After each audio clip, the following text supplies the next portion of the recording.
வணக்கம் சார். இன்றைக்கு முத்துசோளம் அறுக்கலாம்னு நேத்து பிளான் பண்ணியிருந்தோம் சார். நேத்து ஈவினிங்கே ஒரு தண்ணி சரி அளவு மழை பெஞ்சிருச்சு சார். சரி இன்னைக்கு அறுத்தரலான்னு பார்த்தோம் சார். சரி இன்னைக்கு ஒரு மாரியா இருக்குது பார்த்துட்டு அறுக்கலாம்னா, இன்னைக்கு நல்லா ஒரு வேள மழை பெஞ்சிருச்சு சார். எங்க அறுவடைக்கு ஒரு 3 நாளைக்கு கேப் கிடைக்கணும் சார். அப்ப அந்த 3 நாள் எப்பன்னு கொஞ்சம் பார்த்து எங்களுக்கு கொஞ்சம் சொன்னா பரவாயில்ல சார். அறுவடை பண்றதுக்கு சார் முத்துசோளம் சார். வணக்கம்.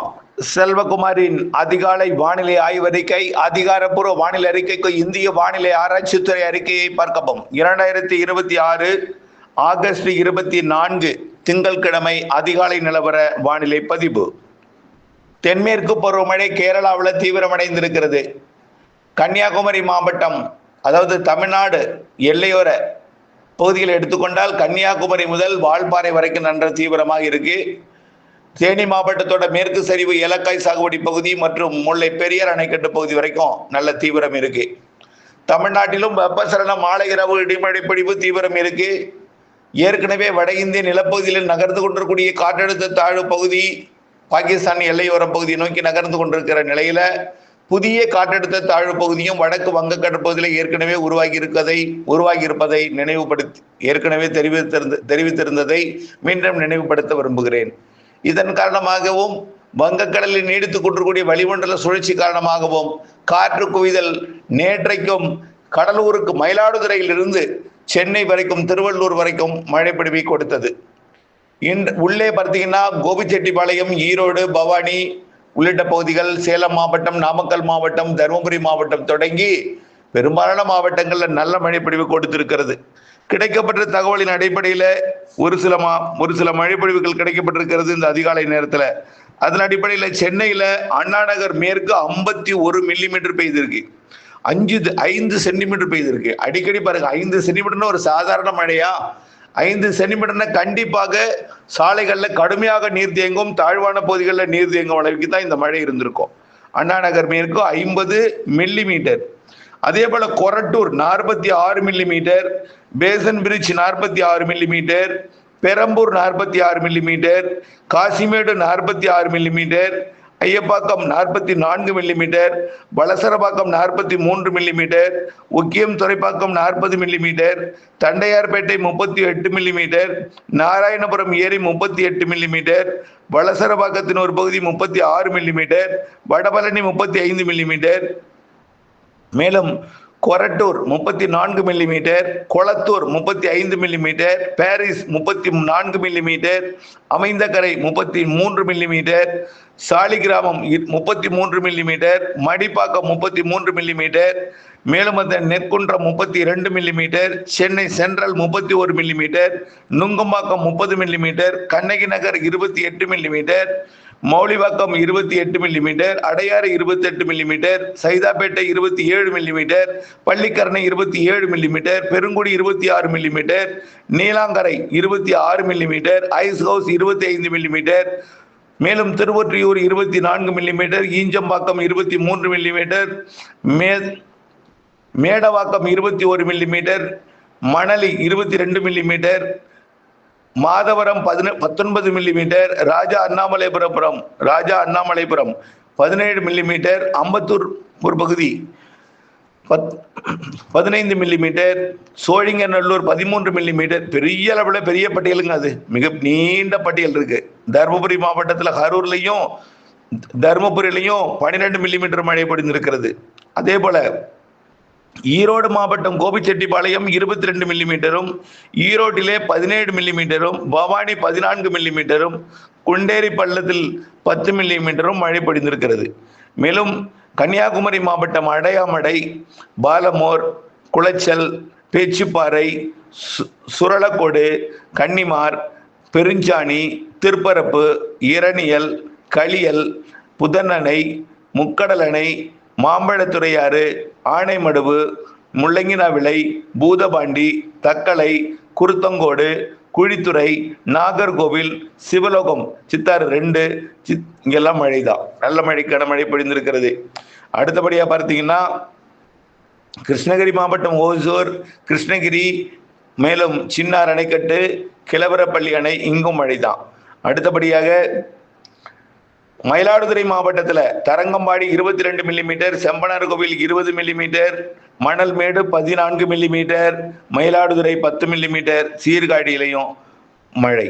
அடுத்தபடியா நாமக்கல் மாவட்டம் Tiruchengode 39 millimetre, Kumarapalayam 39 millimetre, Puduchatram 15 millimetre, சேந்தமங்கலத்திலையும் மழைதான். அடுத்தபடியா பார்த்தீங்கன்னா புதுக்கோட்டை மாவட்டம் Aranthangi 22 millimetre, Ponnamaravathi 21 millimetre, Thirumayam 20 millimetre, Karaiyur 12 millimetre, Nagudi 11 millimetre, Avudaiyar Koil 10 millimetre இப்படி மழை பொழிந்திருக்கிறது.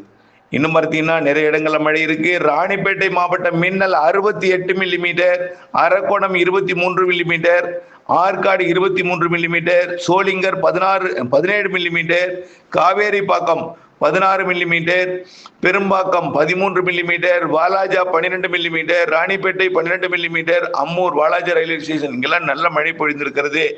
சங்கரிதுக்கு சேலம் மாவட்டத்தில் மழை. சிவகங்கை மாவட்டத்தில் பார்த்தீங்கன்னா திருப்பத்தூர் 36 மில்லிமீட்டர், காரைக்குடி 25 மில்லிமீட்டர் மழை பொழிந்திருக்கிறது.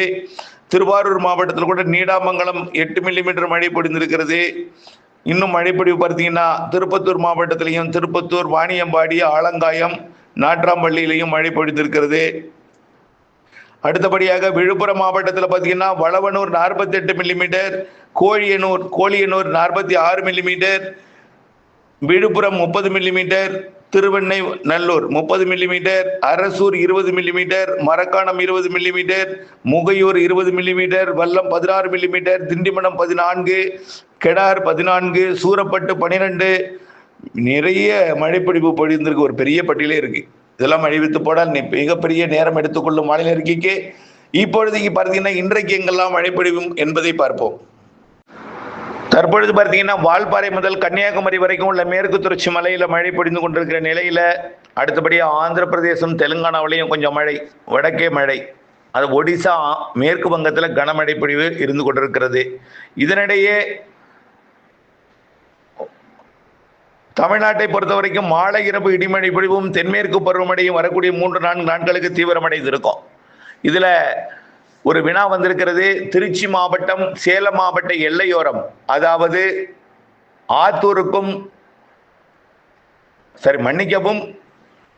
துறையூருக்கும் தம்மம்பட்டிக்கும் இடைப்பட்ட திருச்சி மாவட்ட சேலம் மாவட்ட எல்லையோர பகுதிகளில் 3 நாட்களுக்கு ஒரு மழை இல்லாத நாள் வேண்டும், மக்காச்சோளம் அறுவடை செய்ய வேண்டும் என்று சொல்லியிருக்கிறீர்கள்.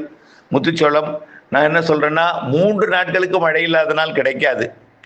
ஆனால் இப்பொழுதைக்கு ஒரு 3 நாட்களுக்கு கொஞ்சம் மழைப்பிடிவு வலுவாக இருக்கும். வரக்கூடிய ஒரு 3 நாட்களுக்கு கழித்து முயற்சி செய்யலாம். அப்படி இருந்தும் கூட ஏதேனும் ஒரு நாளாவது மழைப்பிடிவு கொடுக்க வாய்ப்பு இருக்கிறது. பொறுத்திருங்கள், ஒரு 2 நாள் போகட்டும். அதற்கு பிறகு ஏதாவது 2 நாள் அல்லது 1 நாள் இடைவெளி கிடைக்குமா என்பதை பார்ப்போம். ஆகவே மழைப்பொழிவு பொறுத்த வரைக்கும் ஒதுக்கி தான் இருக்கும். ஒரு நாள் நம்ம இருக்காது. 3 நாளும் கூட சில நேரத்தில் மழை இல்லாமல் அருகில் உள்ள கிராமத்தில் பெஞ்சிட்டு போகலாம். புரியுதுங்களா? அல்லது 3 நாளும் 3 நாளில் 1 நாள் நினைக்கிற மழையும் ஒரு லேசான மழையும் 1 நாள் ஒதுக்குதல் கூட இருக்கலாம். ஆனால் மழைக்கு வாய்ப்பு சேலம் மாவட்டம், திருச்சி மாவட்ட எல்லையோரம், துறையூர் மற்றும் தம்மம்பட்டி இடைப்பட்ட பகுதியில் மழை வாய்ப்பு இருக்கத்தான் செய்கிறது. பொறுத்திருங்கள், வரக்கூடிய நாட்கள் அறிவிப்போம். அடுத்தபடியாக இன்றைய மழைப்பிடிவை பொறுத்த வரைக்கும் இன்றைக்கு சற்று பரவலான மழைப்பிடிவே தெரிகிறது. தென் மாவட்டங்கள்ல விருதுநகர் தொடங்கி மேற்கு தொடர்ச்சி மலையில கன்னியாகுமரி மாவட்ட மழை அப்படியே பார்த்தீங்கன்னா ஆரல்வாய் மொழியை தாண்டி திருநெல்வேலி மாவட்டம் ராதாபுரம் வரைக்கும் கூட சாரல் கிடைக்க வாய்ப்பு இருக்கு. அதே போல திருநெல்வேலி மாவட்டம், தென்காசி மாவட்டம் மேற்கு தொடர்ச்சி மலையை ஒட்டிய நல்ல மழை வந்து சாரல் மழை பொழிவு விழும். குற்றாலத்தில் நீர்ப்பெருக்கு ஏற்பட வாய்ப்பு இருக்கிறது. வரக்கூடிய 3-4 நாட்களுக்கு சற்று அச்சுறுத்தல் நீர்ப்பெருக்கு ஏற்பட வாய்ப்பு இருக்கு. அதாவது குளிப்பதற்கு தடை விதிக்கும் வகையில குற்றால அருவில நீர்வரத்து அதிகமாக இருக்க வாய்ப்பு இருக்கிறது. ஏற்கனவே நம்ம சொல்லியிருந்தோம் 23ஆம் தேதிக்கு மேல மழை இருக்கும் அப்படி என்பதை.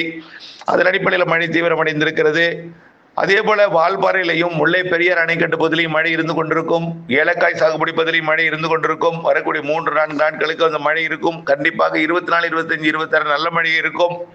அடுத்தபடியாக தமிழ்நாட்டில் தூத்துக்குடி மாவட்டத்தோட ஒரு உள்பகுதியில் கூட ஒரு சில இடங்களில் மழைக்கு வாய்ப்பு இருக்கு. விருதுநகர் மாவட்டத்தோட கிழக்கு பகுதியில் கூடுதல் வாய்ப்பு. மதுரை, சிவகங்கை, ராமநாதபுரம் உள்பகுதி, மேலும் திண்டுக்கல் மாவட்ட கொடைக்கானல் மலைப்பகுதி, நத்தம் பகுதி, புதுக்கோட்டை, சிவகங்கை, ராமநாதபுரம் மாவட்ட பகுதி, டெல்டா மாவட்டங்கள்லையும் மேற்கும் வடக்கும் வாய்ப்பு இருக்கிறது. கோடியக்கரை முனைக்கு பொறுத்து இருக்கணும். கொஞ்சம் தெற்கு காற்று கூடுதலாக இருக்கிற, தெற்கு காற்றுனா கீழே இல்லை, வளிமண்டலத்தில். அதே போல கோடியக்கரை முனையில கொஞ்சம் வலுவாக இருக்கிற காரணத்தினால கொஞ்சம் அந்த இடத்துல எட்டுவது சிரமம்.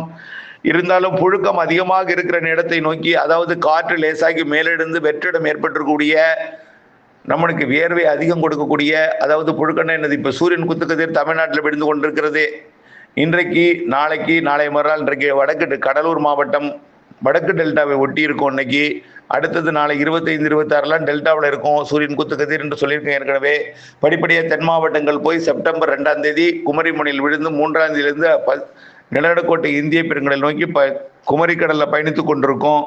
அதனால இப்போ வெப்பம் கொஞ்சம் உயர்வாக இருக்கும். இதனால வெப்பசலன இடிமழை பொழிவும் அதிகமாக இருக்கும், பரப்பில் அதிகம் இருக்கும். கொஞ்சம் ஒதுக்கி இருந்தாலும் கொஞ்சம் கூடுதல் மழைப்பொழிவு கிடைக்கும். இதனால வெப்பத்தால் காற்று லேசாக்கி மேலெழுந்து குறைந்த அழுத்த பகுதி இருக்கக்கூடிய இடத்துல தான் காற்று, வெப்பமடைந்த காற்று வந்து சேரும். காற்று குவிதல், இருகாற்று இணைவு எல்லாமே இருக்கும்.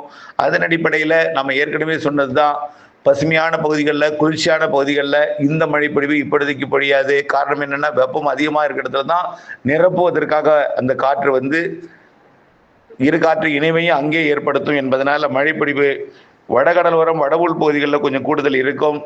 அதே போல புதுக்கோட்டை, மதுரை மாவட்ட பகுதி, வடக்கு பகுதி, திண்டுக்கல் மாவட்ட கிழக்கு பகுதி, கரூர் மாவட்டத்துக்கே தெரியுது, திருப்பூர், கோயம்புத்தூர், நீலகிரி மாவட்டத்தோட பகுதிகள், ஈரோடு மாவட்ட பகுதி, நாமக்கல், சேலம், கிருஷ்ணகிரி, தருமபுரியில் ஆங்காங்கே தொடங்கி இறுதியாக கண்டிப்பாக கடலோர மாவட்டங்கள், வடகடலோரம், குறிப்பாக வடகடலோரம், திருவள்ளூர், சென்னை, செங்கல்பட்டு, காஞ்சிபுரம், புதுச்சேரி, கடலூர், மயிலாடுதுறை, உள்ளே பார்த்தீங்கன்னா அரியலூர், பெரம்பலூர், கடலூர் உள்பகுதி மற்றும் கள்ளக்குறிச்சி, விழுப்புரம், திருவண்ணாமலை, திருப்பத்தூர், வேலூர், ராணிப்பேட்டை, சென்னை, திருவள்ளூர், காஞ்சிபுரம், செங்கல்பட்டு ஆகிய மாவட்டங்களுக்கு இன்றைக்கும் மழைப்பொழிவு இருக்கிறது. நாளை செவ்வாய்க்கிழமை 25ஆம் தேதி அதே போல தென்மேற்கு பருவமழையும் தீவிரம் இருக்கும். தமிழ்நாட்டில் மாலை இரவு இடிமழை பொழிவும் தீவிரம் இருக்கும்.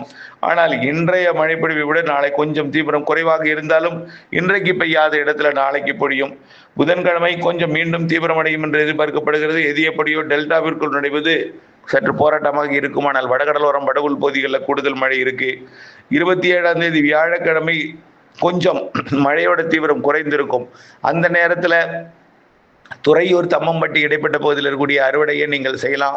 ஆனால் அதிலையும் ஒரு நாளாவது 3 நாள் முற்றிலுமாக இடைவெளி, வறண்ட வானிலை என்று சொல்வதற்கு இல்லை. ஒரு நாள் மழைப்பொழிவு இருக்கும் அங்கேயும் கூட. ஆக தொடர்ந்து வானிலை அப்டேட்ஸோட இணைந்திருக்க வேண்டும். வரக்கூடிய நாட்கள் மழைப்பொழிவு எல்லா நாளும் இருக்கத்தான் செய்யும். அதில் குறிப்பாக ஆகஸ்ட் இறுதி நாளாம் 30, 31 ஆகிய தேதிகள் மழை இருக்கு. அதே போல செப்டம்பர் 3ஆம் தேதியிலிருந்து தென்மேற்கு பருவமழையும் கொஞ்சம் வலுக்கும், வெப்பசலன இடிமழை பொழிவும் வலுக்கும் என்பதையும் தெரியப்படுத்த விரும்புகிறேன். செப்டம்பர் 3க்கு மேல் இன்னும் பரப்பில் அதிகரிக்கும் மழை, செப்டம்பர் 8க்கு மேல் மேலும் அதிகரிக்கும் மழை, வெப்பச்சலன இடிமழை பொழிவு, காற்று சுழற்சியுடன் இணைந்த மழைப்பொழிவு, தென்மேற்கு பருவமழை, வெப்பச்சலன காற்று சுழற்சியுடன் இணைந்த மழைப்பொழிவு இருக்கும் என்பதையும் தெரியப்படுத்த விரும்புகிறேன். ஆனால் ஒதுக்கித்தான் இருக்கும். வரக்கூடிய செப்டம்பர் பிற்பகுதி 15ஆம் தேதிக்கு மேல் கொஞ்சம் ஒதுக்குதலெல்லாம் நல்லாவே குறைஞ்சிரும். அக்டோபர் முன்பகுதி முற்றிலுமா ஒதுக்குவதற்கு வாய்ப்பில்லை, பரவலான மழைப்பொழிவு இருக்கும் என்பதையும் தெரியப்படுத்த விரும்புகிறேன். தொடர்ந்து வானிலை அப்டேட்ஸோடு இணைந்திருந்து வானிலிருந்து விவசாயம் செய்ய அன்போடு கேட்டுக்கொள்கிறேன். இன்னும் பல மாவட்டங்கள் மழைப்பொழிவு கிடைக்கப்பெறவில்லை. அது கிடைக்கப்பெற்றது மாலை அறிவிக்கிறேன். ஆனால் நிறைய இடங்கள் நேற்றைக்கு மழை பொழிந்திருக்கிறது. சற்று பிரச்சனைக்குரிய பகுதிகளுக்கும், அதாவது பிரச்சனை இடைக்கால பிரச்சனை, அதாவது வெப்ப நீராவி தேவை, குளிர்ச்சியான இடம், வெப்பமான இடம், இப்படியெல்லாம் நிறைய இருக்கிறது. இப்பொழுதைக்குள்ள ஒரு சாதக சூழல், அடுத்து வரக்கூடிய அதே சாதக சூழல் உங்களுக்கு அமையும் என்பதையும் தெரியப்படுத்த விரும்புகிறேன். இணைந்தே இருங்கள் வானிலை அறிக்கையுடன், அப்டேட்ஸுடன் இணைந்திருந்து வானிலையிலிருந்து விவசாயம் செய்ய அன்போடு கேட்டுக்கொள்கிறேன். நன்றி.